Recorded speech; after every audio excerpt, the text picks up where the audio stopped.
Hello, അസ്സലാമു അലൈക്കും വറഹ്മത്തുള്ളാഹി വബറകാതുഹു. അപ്പോൾ നമ്മളിന്ന് വെള്ളക്കടലയും മുട്ടയും വെച്ചിട്ട് നല്ലൊരു അടിപൊളി കറിയാണ് കേട്ടോ. ചപ്പാത്തിക്കൊക്കെ പറ്റിയ ഒരു കറിയാണ്. അപ്പോൾ അതിന് വേണ്ടിയിട്ട് ഒരു കപ്പ് വെള്ളക്കടല നന്നായിട്ട് വേവിച്ചെടുത്തിട്ടുണ്ട് കേട്ടോ. ഇനി 4 കോഴിമുട്ട വേവിച്ചെടുത്തിട്ട് ഇതേപോലെ റൗണ്ടായിട്ട് കട്ട് ചെയ്തെടുത്തിട്ടുണ്ട്. ഇനി ഒരു പാനിലോട്ട് പാകത്തിനുള്ള വെളിച്ചെണ്ണ ഒഴിച്ചു കൊടുത്തിട്ടുണ്ട്. ഇതിലേക്ക് 1 ടീസ്പൂൺ പെരുംജീരകം കൂടെ ചേർത്ത് കൊടുക്കുന്നുണ്ട്. ഇനി ഒരു വെള്ളുള്ളി ചെറുതായി അരിഞ്ഞത് ഇതിലേക്ക് ഇട്ട് കൊടുത്തിട്ടുണ്ട്.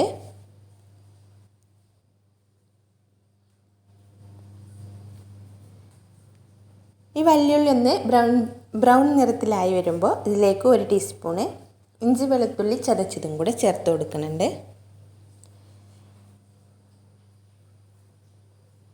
ഇനി ഇതിലേക്കുള്ള മസാലകൾ ചേർക്കാം. 1 ടീസ്പൂൺ മുളക് പൊടി, 1/4 ടീസ്പൂൺ മഞ്ഞൾപ്പൊടി, 1/2 ടീസ്പൂൺ പെരിഞ്ജീരകപ്പൊടി, 1/2 ടീസ്പൂൺ ഗരം മസാല, പാകത്തിനുള്ള ഉപ്പ്.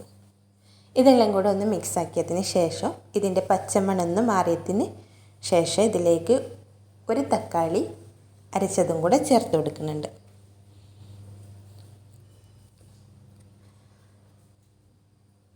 തക്കാളി ചേർത്തൊന്ന് വെന്തതിന് ശേഷം നമ്മളിതിലേക്ക് കടല ഇട്ട് കൊടുത്തിട്ടുണ്ട്. ഇതിലേക്ക് 1/2 കപ്പ് വെള്ളം കൂടെ ഒഴിച്ചു കൊടുത്ത് ഇത് ഒന്ന് വറ്റിച്ചെടുക്കുന്നുണ്ട്. ഈ കടലയിൽ ഈ മസാല ഒന്ന് പിടിക്കാൻ വേണ്ടിയിട്ട് ഒന്ന് വറ്റിച്ചെടുക്കാം. അപ്പോൾ ഇതാ കടലക്കറിയൊക്കെ ഇവിടെ റെഡി ആയിട്ടാ. ഇതിലേക്ക് നമ്മുടെ കോഴിമുട്ട കട്ട് ചെയ്തതും കൂടെ ഇട്ട് കൊടുക്കുന്നുണ്ട്.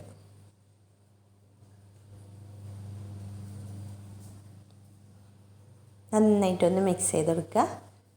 ചെറിയ തീയിൽ ഒരു 5 മിനിറ്റ് നേരം വെക്കുക. ഈ കോഴിമുട്ടയിലൊന്ന് ഈ മസാലകളൊക്കെ ഒന്ന് പിടിക്കാൻ വേണ്ടിയിട്ട്. അതിന് ശേഷം ഇതിലേക്ക് ഒരു പിടിയോളം ചപ്പ് പുതിന അരിഞ്ഞതും 4 പച്ചമുളകും കൂടെ ചേർത്ത് കൊടുക്കുക. ഇത്രയേ ഉള്ളൂ. അടിപൊളി ഒരു കടലക്കറി ഇവിടെ റെഡിയായി. അടിപൊളി ടേസ്റ്റാണ് കേട്ടോ. ഒരിക്കലെങ്കിലും ഒന്ന് ട്രൈ ചെയ്ത് നോക്കണം. അപ്പോൾ എൻ്റെ വീഡിയോ ഇഷ്ടപ്പെട്ടാൽ ഒന്ന് ലൈക്ക് ചെയ്യാനും ഷെയർ ചെയ്യാനും കമൻറ്റ് ചെയ്യാനും പിന്നെ സബ്സ്ക്രൈബ് ചെയ്യാനും മറക്കല്ലേ.